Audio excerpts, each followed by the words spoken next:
how important is strength training to your hormones? That's why this conversation is called the Fountain of Youth. So, and I've had this with so many men and women.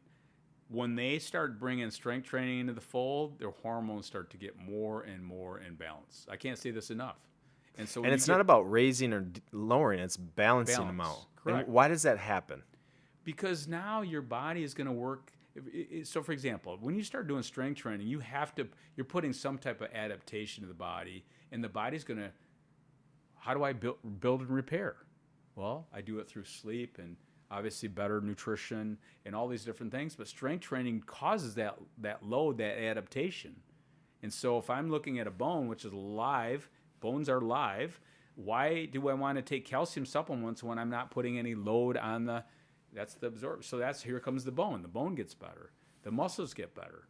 My testosterone, estrogen, progesterone, these start to all balance out because now I'm putting more load in there and the body's going to start producing what it needs to produce. And so as we age, one of the greatest things you can do as we age is making sure your testosterone level is higher in balance, right? So the goal is, how do we do that? Well, we do it through sleep and a big part of that strength.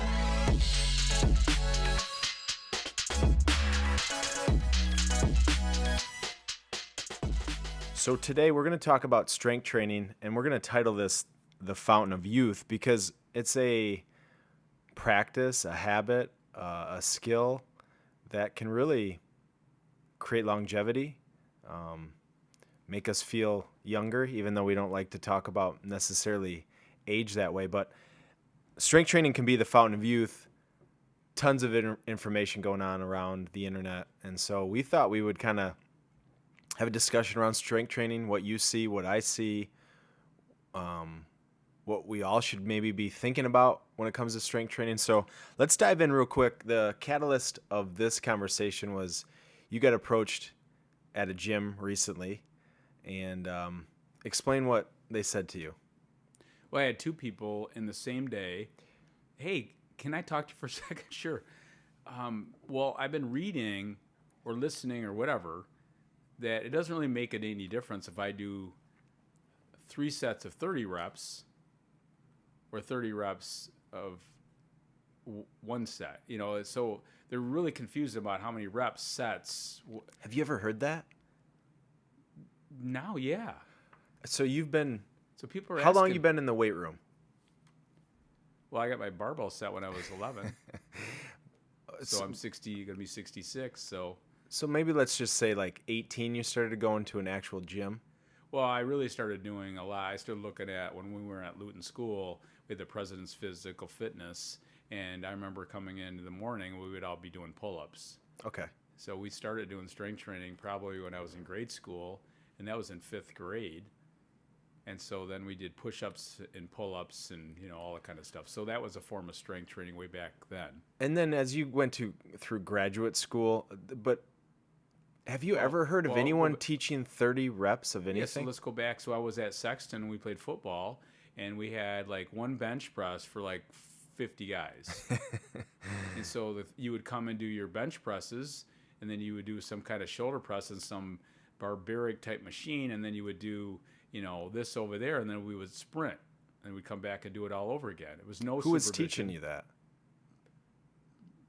Our football coaches that had no clue. So just intensity, work hard, sweat. Yep. And so all we were doing is how much weight we could handle, and we had this bench press. It was this is a long Is it the time one ago. where it's the close grip where the We're doing a brackets wide are one. here? It was actually a bar, but the bench itself was like an archaic type, pommel horse. I mean, it was just nuts. So, but again, back to no instruction. How much weight am I pushing? And then when we went the next level, we started going over Denny Hilliard and Ed Marin and Bruce Chapman and a handful of us played football. We went over to Nautilus Olympic Gym, and that was from the beginning of really going in. So we were doing that in the summertime before our senior year, and then I got into college and I had my own barbell set and worked out there, and then I got into So that barbell set, before I get into my question, just to set the stage, that barbell set, is it still with you? I still have some of the gold plates. Yeah, they were painted gold. What are the you had the 45s? When did you get that set? Oh, when I basically when you guys were, So 36 years ago.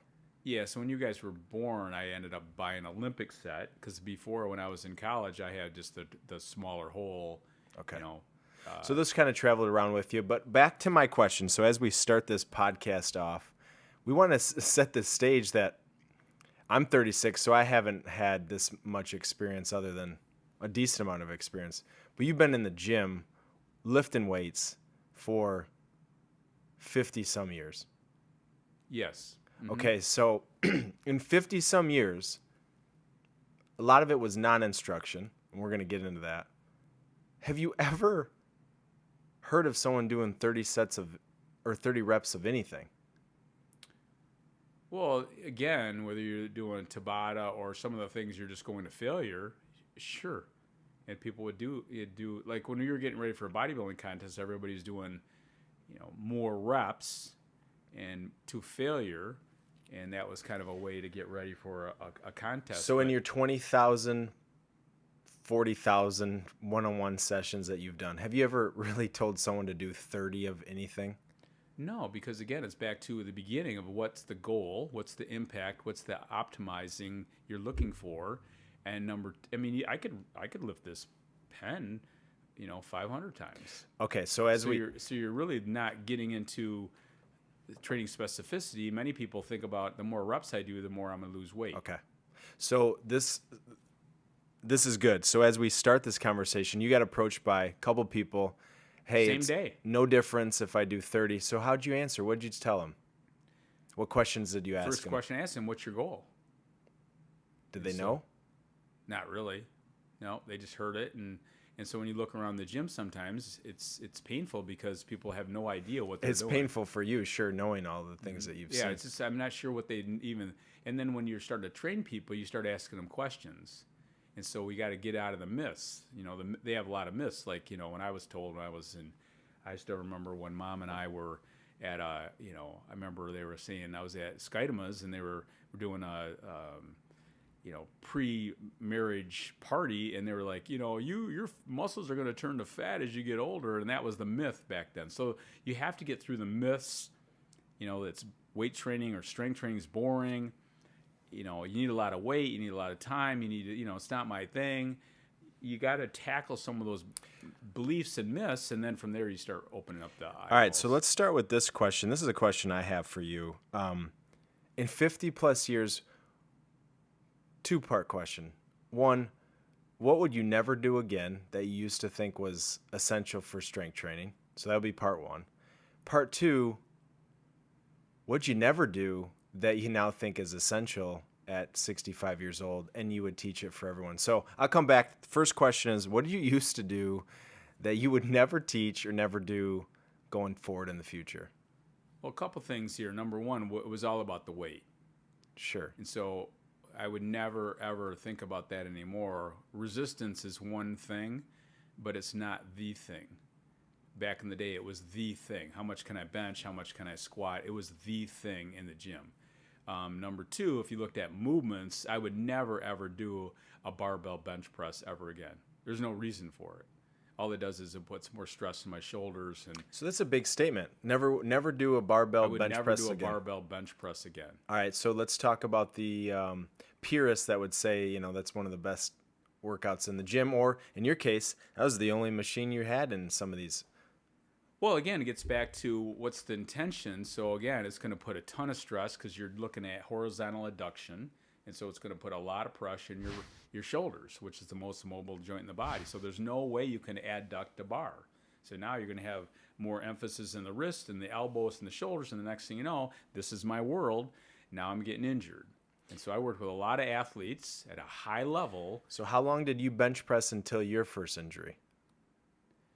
Well, I wouldn't say a really injury, but I created an upper cross syndrome with my body. My posture was not good, which led to less mobility in my shoulders, less mobility in my neck and my back. And I never felt that great. It wasn't like I was completely injured, but then you started having these impingements in your shoulders. And now all the stuff I like to do, like throw and play and, now that was hampering, whether it's serving in a tennis or whatever it might be. I started losing that mobility. And then when you start working on, which we never did before, a lot of mobility, flexibility, I was compromised. The other exercise I would never ever do again would be a barbell squat. You're going after the jugular for a lot of people strength training. So let's back up. Tell the audience, you barbell squatted, you bench press with a bar for 30 of those years? Yeah, the most 25 of those yeah, years? the most I've ever bench pressed before. Again, back to the number. Yeah, it's the number. But I've done 365 before. That's a lot of weight for my size, right? But my elbows were killing me, my shoulders were killing me, my neck was bothering me. I mean, the list goes on. Your range of motion probably pretty oh, good. it's just I did nothing, right? But your goal at that time was to get as big as you Back possibly could. Again, 1985 was my first bodybuilding contest. I got up to 232 pounds. I was a strong dude, but I was pretty fat. So, and today my natural body weight's 175 pounds. But am I as big as I used to be? Absolutely not. But the point of it is I started looking at what are people doing and whatever. And the same thing goes with squatting. I mean, shit, we could squat, 10 reps of 405. Wow. And so, and again, went back to the day, we bench press and it might take us an hour. And we might squat, it might take us an hour. We put the wraps on, we put the whole deal, the belt on, but you learn over time. Like Tab always says, is getting underneath the bar. You can't. I remember when Dan Bender and I went to grad school, they were like, strength training has nothing to do with cardiovascular fitness. I'm like, you squat 225 pounds and you squat that, you're going to get a lot of anaerobic training. So there's a lot of benefits out there, a lot of myths out there. But again, I've changed my philosophy. So with the bench press with the bar, there's many different variations to do a similar type of a movement to work the pec, right? So you can do a dumbbell, which will have, a little bit more fluidity in your shoulder joint. Back to the range of motion, back to balance. You have a lot more balance involved. What about physique? So you've done a lot of physique, and that's, I think with social media, physique is a big interest for people. One of the observations I have is there's a lot of people strength training at a younger age than I remember at that age from an observation. A lot of it has to do with look. So you see a lot of movements focusing on, with women, it's going to be your butt, your glutes, your core. And then with the guys, it's the chest, it's the biceps, it's the legs. So, well, again, form follows function. Walt Reynolds and I have talked about that for many, many years, that form follows function. A cheetah will look like a cheetah, right? And so that's one of the benefits of strength training. It definitely can change your physique. I mean, that's why, physique shows are physique shows, but they're strength training. So there's no doubt about it, changes your physique. And that's a big part of what motivates me still today. I want to make sure that I can snow ski and water ski and do all the stuff I like to do, play with my grandkids, do whatever. But that's one of my deals is I know that strength training is part of that deal. So before my second part question, this is really good. A barbell bench press. So as your son, I've done less than a handful barbell barbell squats in my life. I have a degree in exercise physiology, and I've never had interest in it, never felt good, and I was educated, different ways to work my lower body. So again, you throw open the social media or the internet, there's people squatting with a barbell constantly. Again, what's the challenge that you see with this movement? Well, again, it's what's going on with the spine. So you don't have the mobility, flexibility that you would have if you loaded differently, like a dumbbell or something like that. So the first thing I always look at, what's your limiting factor? And so when I'm assessing somebody, including myself, what's my limiting factor? What's my limiting range of motion? Is it at the ankle? Is it at the hip? Is it at the knee? Is it at the back? Whatever. And then you assess that. Versus most people are not assessing it at all. They're just going and doing it. And so it might even make, and again, I would use myself. I probably, the thing that's hurt me over the years is I don't have a lot of mobility, flexibility in my L4, L5 lower back area. And so that leads into other hip issues. If you're not and paying attention, you hamstring. can't find that, how you're compromising there. Yeah, and again, I don't want to get too into the weeds here, but before people just jump into a barbell squat, let's look at other ways to load if that's what your goal is. What are a couple other ways to load Would that be you like like? a dumbbell In the hands, with the gripping. hands, yep. And look at range of motion, things like that. You can make a squat amazingly challenging by using the wall, getting close to the wall. Do you have that full extension? Mm-hmm. So if you have that full extension when you're squatting and your body's getting close to that wall, then okay, now So what that looks like is you're standing nose to almost wall, nose to the wall, and you're your trying to knees are- squat without your head hitting the wall, and Correct. you'll either Yeah, fall so when over. you look at a squat for most people, the head comes way forward. And now if you looked at where the line is, now the body is forward because, again, you can't squat straight down with a bar, right? Or it's going to fall off your back. So you have to have that forward. And now the lumbar area takes all the load. So, again, if I'm a pro football player and you have to do this as part of what your deal is. But to me, even if I'm a strength coach, again, there's so many really good strength coaches out there right now are looking at a lot of mobility, flexibility, and what's the limiting factor. What was your limiting belief to say I gotta do a squat and a bench press or else I'm losing Plus, how are you gains? going to get big? Big. So how am I going to get bigger? I got to put more Load. load in. So again, back to number one goal is always load. And we'd come in the gym, we wrap our knees, put the belt on, and we would squat and we would rest for 5 minutes and come back and squat again. So the first takeaway in this first part question of what you wouldn't do but you used to do is there's 3 R's to strength training. Resistance is one, and it used to be the only one that you cared about. And this is pretty much the one that we see over and over again. But there's range of motion, and with your physique, you didn't have the biggest range, and so some of these movements you're probably better at them than other movements, so you kept doing them. And then the fourth one is rate. And this is the thing, when I work my legs, if I slow it down, do a little hold, isometric, maybe some variations, my legs will adapt. They will create this this growth that I think we're looking for. Yeah, and again, back to the 3 R's of strength training. Again, Walt and I, Walt kind of turned me onto that simplicity. But you start with range. Let's look at range first, and then from there we're going to go to rate. How fast? How slow? Now we're teaching people how to strength train. And the last one is resistance. How are we going to add that load? Many times, if you change the range and you change the rate, you don't have to put a lot of load to it. So now the goal is training specificity, muscle fiber recruitment, muscle under load. What is it that your goal is? And now you're getting those results without having less and less injuries, greater performance. We just got back from skiing in Colorado. I got to tell you, I probably haven't skied that good. I don't remember when. At 65. At 65, yeah. Too bad they got rid of the 70 and older ski for free. You're close. I had the senior citizen you discount. get a discount. It gets even greater as I turn 70s. But again, I started thinking about the training that I was doing. I probably haven't had a lot of load, training.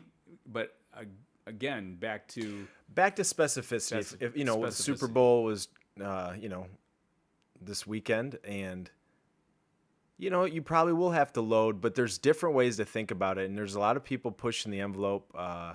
But one of the things that you're seeing, I'm seeing, is the old way to do it is becoming like the new thing to do, and it goes in this circle, right? And what you're trying to say is, you've been in the circle for 50 years. You know what feels good, you know what works, and at the end of the day, you're just trying to kind of articulate, hey, these are some ways to do it that I think can be better. Not saying that you know all the answers, but a little bit better. Well, and I think the little caveat here too is it's fun to challenge yourself. What is possible? And so that's where some of the times the load comes in. It was fun back in the day. Mm-hmm. I remember one day I'm at a powerhouse gym and we're doing 140-pound dumbbell chest presses. Okay, you're walking away going, I just did 140. Well, was my range good? Probably not. Was my rate? No. Was my form good? No. But again, what gets people excited? Yeah, there's a time and place for it. Yeah, it's a time and place for it. Now just take a little bit of that and maybe make sure your form's better and understand a little bit more. But now the goal of this podcast really is helping people to understand how to take some of the stuff they're learning, but really create a lifestyle that they can repeat as they age or whatever their goal is. Because I think more and more people, they see this on the internet and they don't, the more I do this, the more I do that. When reality is they don't really understand it. We're showing you a little bit behind the curtain. And you've seen firsthand, 20s, 30s, you can sustain these movements that we're talking about, the movements that are the most popular. But many of those people you used to train with either are hurt, don't train anymore, or, they are still doing some of the old things and not realizing what they're missing. I think the other thing, too, is people don't realize, again, that's absolutely true, but they don't realize if this bothers me, that maybe there's a better way.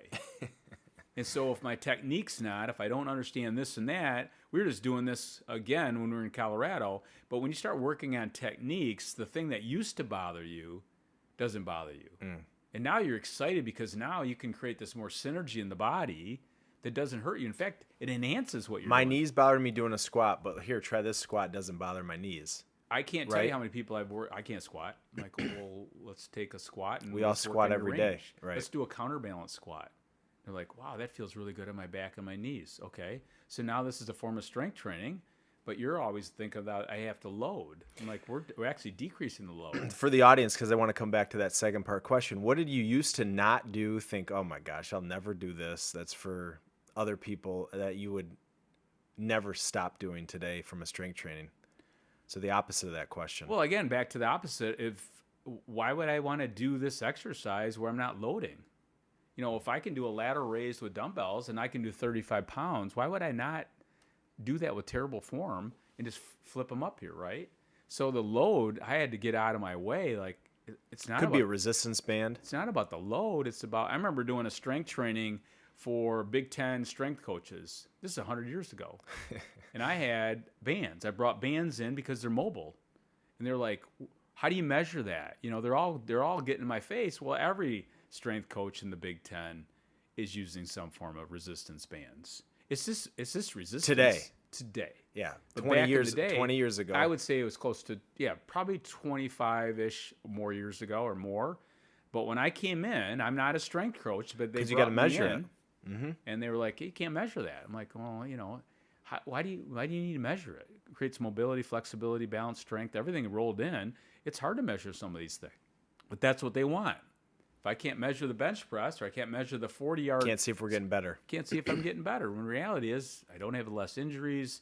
It's the proof's always in the pudding, as Dr. Phil says. Yeah, and I think we have, we have different opinions. Well, not different opinions. We have certain opinions on Tom Brady and some good and some bad, but he's kind of shown a different way. His whole thing was about flexibility, mobility, creating core strength versus now form and function. He's a quarterback. I He's don't. not training like a linebacker, and he shouldn't. But you're seeing some linebackers train a little different way once they get there, because what you said, when you're 18, 20, 30, and it feels good to push some weight around the weight room. But when you get 35, 40, it's really about feeling good. Well, and a lot of athletes, as you know, they start getting away from it, but they don't really understand how to train, and then they just abandon ship. And yeah, when they're in their sport for however long, and then it ends, it's like, well, I can't keep that going. But I think you're exactly right. I think you're seeing a lot more, training specificity progressions with some of these elite athletes, whether it's in NBA or golf or in the Super Bowl. You're seeing these linemen that can move. They have mobility, flexibility. It's not an accident.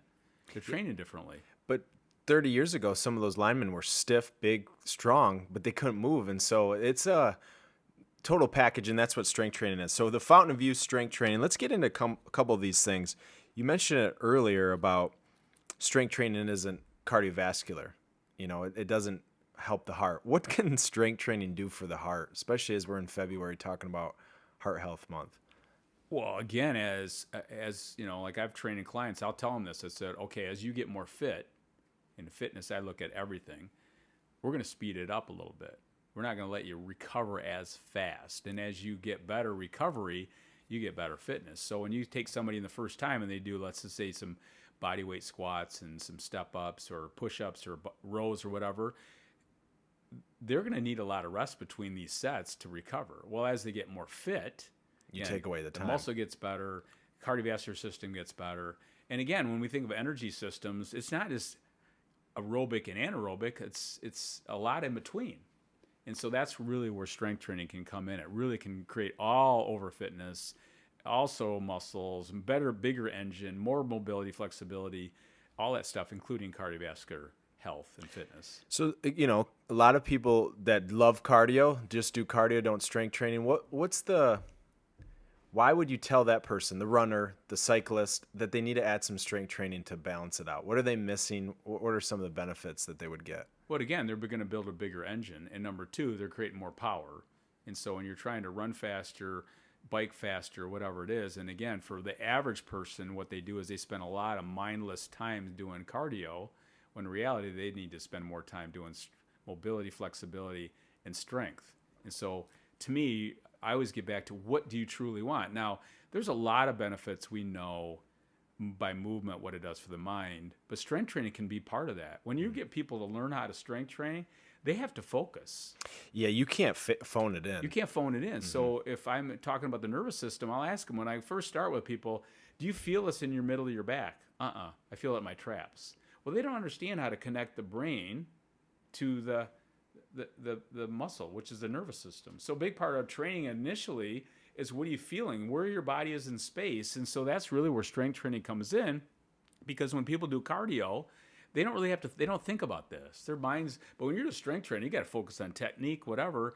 And so, not everybody wants to do it at the beginning, but once they start doing it, then they see the power of strength training. And again, specificity. If you're a runner or cyclist, you don't have to do a ton of load, but if you can kind of do some corrective things, some posture things, some alignment stuff, that's going to make, and the power. I mean, the power is going to come too. It's not just more time, it's about quality. So to me, do a little bit of cardio if you want, but to me, I'm going to spend less time doing cardio and more fitness related stuff. All right, so opposite question. I guess today is the opposite. So somebody doing a ton of strength training, we see those folks, and I think there's more of them now than, I was young in the 80s, but 80s was cardio probably decade, and I would say right now we're in this like weird decade of a lot of strength training. But if someone's just purely doing strength training, they get to the gym, and I've seen this, chugging a pre-workout energy drink right cold from the car, do a couple like of these loops with their shoulders, and they go in the strength. No cardio. What would you tell that person why they would maybe have to add cardio to your strength training? Well, it doesn't necessarily have to be the cardio in traditional ways, but you need to have a time to transition from sedentary to active. So we need to warm up, whether it's the dynamic warm-up that we teach, the foundations, but I'm never, ever going to go into the gym. And we did this when we were in Colorado. You don't take a 5-pound weight and do circles with your we are going to get the body all lubed up. So we're going to warm up the engine. So again, you're not going to drive the car 9,000 miles an hour right off on the a go. minus 10 degree temp. This is not good for the engine. No different than us. So to me, I'm going to get really specific, loosen up my hips, loosen up my back, loosen up my shoulders, and then generally I'm going to slowly transition in the strength training. I'm not going to jump into my maximal load. I'm going to slowly. So now it's a little bit more fun on the system, and now as you do that, less injuries, greater performance, and you start enjoying it more. And the same thing coming out of it, you'll cool down. I never leave without cooling down. So I'm always going to How about 40 years ago? Oh, God. What was the last set? What did the last set look like between that and going to the car and leaving? We would do nothing. Like what? We would come in. You're going to do 365 and then see it? We'd come in and we warm up squatting. That's how we would warm up if we're squatting. If we came in and did bench press today, we're going to warm up by the bench press being a little lighter and slowly. But it wouldn't take long. An hour of bench press. Wow, that'd be fun to see. Okay, what does strength training do for the brain? You talk about the mind and movement, but like whether it's the nervous system or the brain, what can strength training really do for this important thing that we call the brain? Well, I think in our world today, everything's, here comes the squirrel or the shiny penny or whatever going by. I'm like, wait a minute. If you're really engaged with the nervous system and how the body feels, there's not a lot of time for an energy for things to come through your brain. And so to me, it's one of the greatest ways to wash the brain. I call it washing the brain and washing the mind, whatever you want to call it. But when I get into the gym, to me, it's my oasis. It's my stress reducer. It's all these wonderful things, whatever people want to call it. But it's like a playground. So for when I get in strength training, I'm feeling the muscles, I'm feeling the movement. I'm not thinking about what I got to do later in the day. That ain't going to happen. That's the biggest challenge I have with clients, is to get them to get in their mind and the body, get it all connected. And when they really, truly do that, then they have the magic of how it washes the brain. And that just takes time. But so to me, that's the missing link sometimes. It's boring. I got to worry about everything else. We haven't learned yet how to get your mind and the nervous system start working. That takes time. And to find something that you can flow with and you like and you enjoy. Correct. When people think strength training, I think the first thing they think about is muscle, the muscular system. But the muscular skeletal system is really the full package here. So again, you talked about a little bit with a squat. The skeletal system is really important.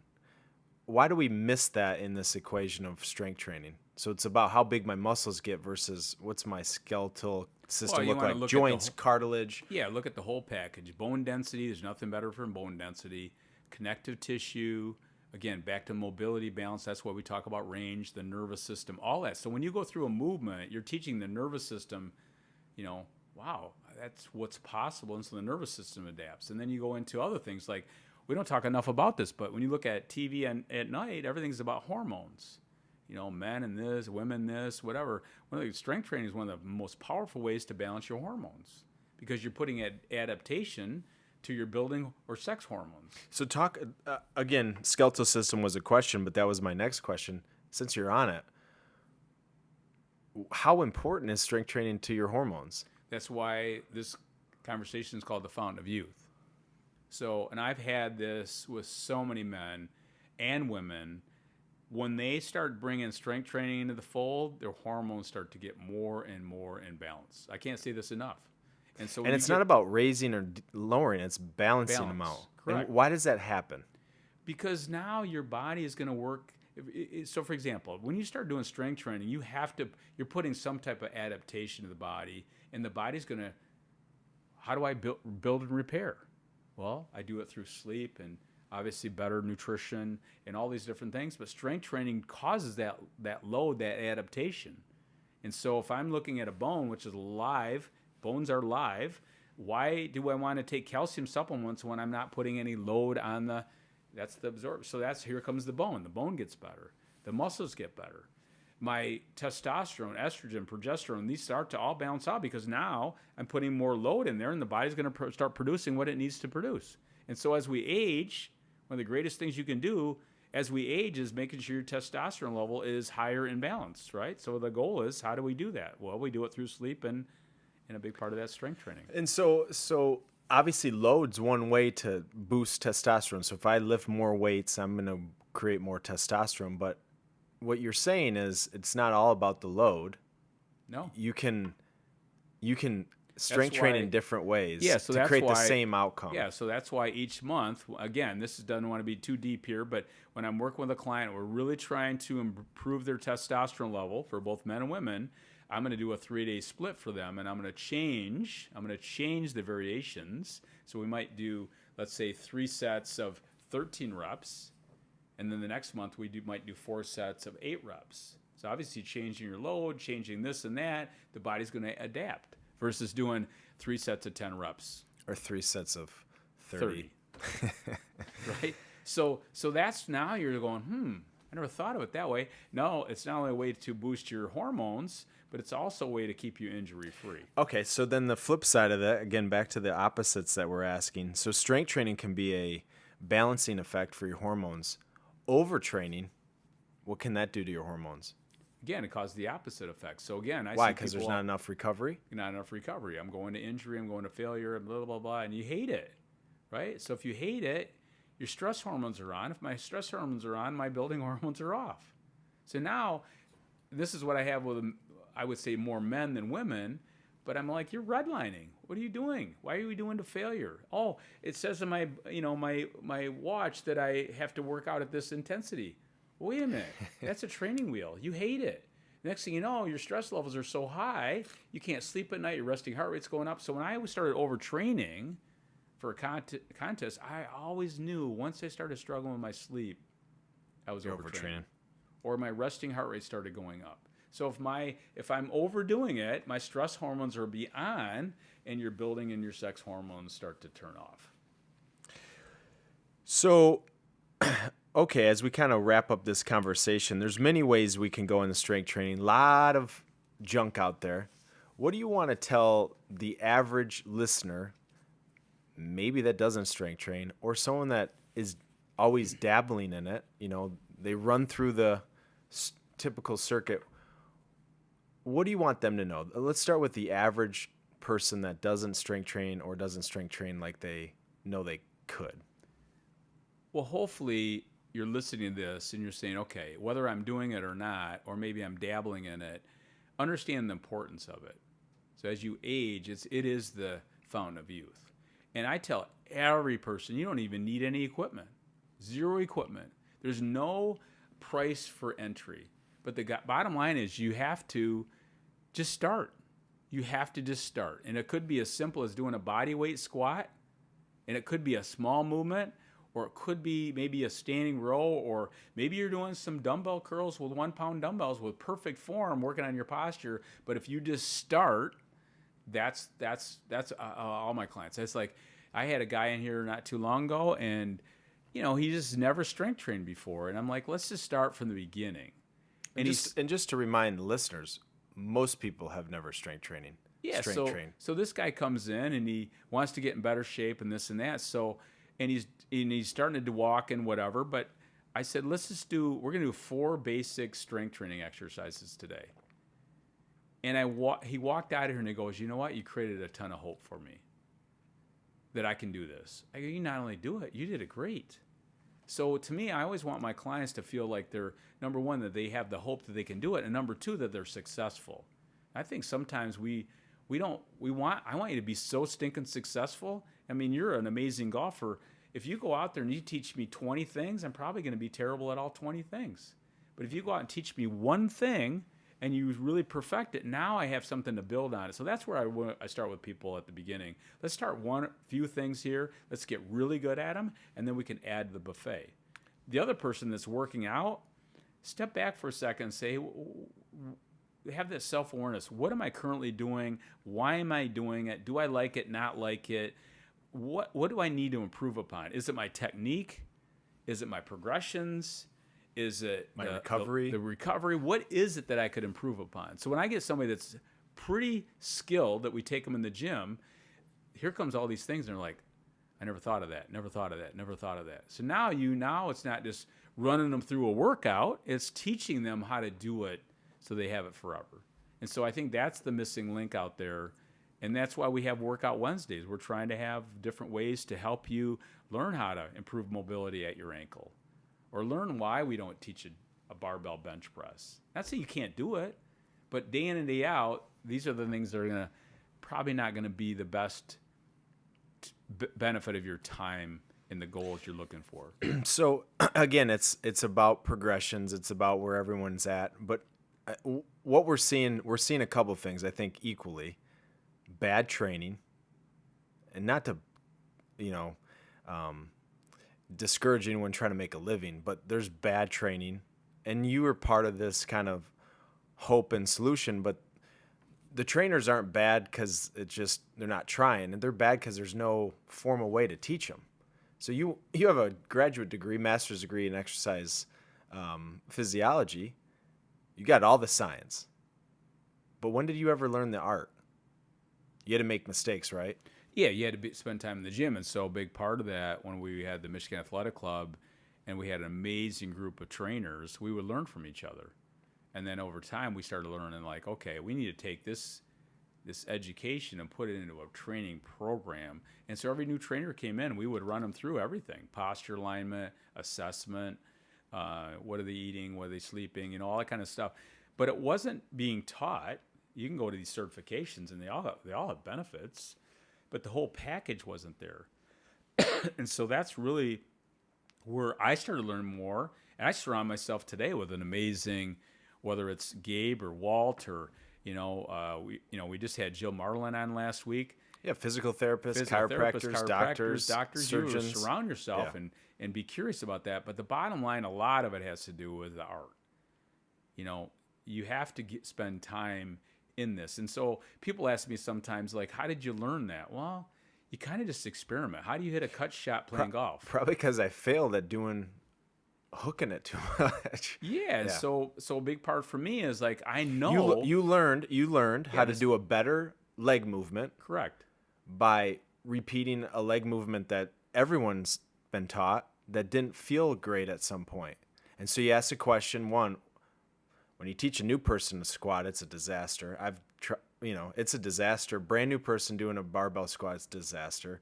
Number two, you can't sustain it into your 60s, 70s, and in your profession and what you are passionate about doing, you want to feel good and look good. So when I teach a counterbalance squat, whether you're holding onto something or you got something out in front of you, it's incredible. Everybody gets it right. They get it right. So they get it right because they're taking load off, and now they work on a range. And they're like, that doesn't hurt my back. That doesn't hurt my hips. That doesn't hurt my knees. Of course, they're not supposed to. So if you're learning how to do a scapular retraction and you're going to learn how to do, let's just say, a bicep curl or some type of dumbbell chest movement or a fly, whatever it is, wow, that doesn't hurt my shoulders anymore. It's not supposed to. It doesn't hurt my neck. Okay, so I've been doing a lat pull down and I'm engaging my traps. That's no good. So if they learn how to get the scapula come down and in, now the lats are working correctly and the body's in alignment. Like, wow, that feels good. So now when you create this feel good for people, they want more of that feel good. And I think that's the part of strength training that's missing out there, that it's not always about crushing somebody or, how much load they're doing. It's learning the magic of it and how it can make the human body, soar. All right, one last thought, and we'll wrap this up. I think we can do a part 2 because it's such an important topic. But, you love strength training. Some people don't. But what's the takeaway today for the person that trains every day and the person that is kind of thinking, I'm listening to this podcast, or I've been thinking I need a strength train? What do you want both of them to take away from this 45 minutes we spent together? So the first one, again, the hardest part of movement is just getting started. So the big thing I want people to understand is you don't have to climb Mount Everest if you're not you're not doing this. But you have to understand the power of it. That's why we always talk about you have the power to feel your best. When people start learning how to strength train in small doses, they start feeling better. Everything gets better. Their sleep gets better. Their metabolism gets better. The bone gets better. Blood work gets better. Everything gets better. But what they do is they feel like they have to do too much. So maybe you get some instruction with a really high quality trainer. Understanding maybe you're going to do a couple simple movements to start with. You don't have to do a lot. And then the other piece is, if you're already strength training, really kind of step back for a second and do you enjoy what you're doing? Do you like the results you're getting? That self-awareness piece. And once that, maybe you're a little more curious about that, then you start reaching out and learning more and more about that, because it is a skill that you could have the rest of your life. And I think more and more people, especially a lot of athletes, they really don't know what they're doing. They're following the program. They're following the plan. Mm-hmm. It's like following a diet. Following the class, following the trainer. Doing whatever, but there's nothing behind the curtain. And so that's really what we try to teach more. I'm going to tell you why you're doing it, how to do it. How to listen to the body. How to listen to the body. Because, again, if we're not listening to the body, I'll just keep doing the same squat. Now my knee, I can't walk. And, you can see how it starts to roll. All right, as we kind of finish up here, I think the takeaway is, number one, there's many different forms of working out, and there's balance and flexibility and cardio and strength training. But I think a lot of people know they got to move their body. But once they start doing it in a structured way, the last thing to usually come to the table is strength training. It's scary. It's intimidating. Don't know what to do. I heard this, heard that. But coming out of this podcast is valuing strength training on the whole scale, the whole spectrum. If you're not doing any of it, understand this could be a secret sauce to the outcome you're looking for. If you are doing this, really stepping back and saying, I never thought about resistance as the third R. Maybe changing that priority. That's a simple but very interesting way to think about it. If it's the only thing you care about, and what we're telling you today is it should be number 3 on the list, I think there's some room for improvement. So as we wrap up, strength training is a fountain of youth. Maybe go hit the gym. Let us know if we can help, and we'll see you next time.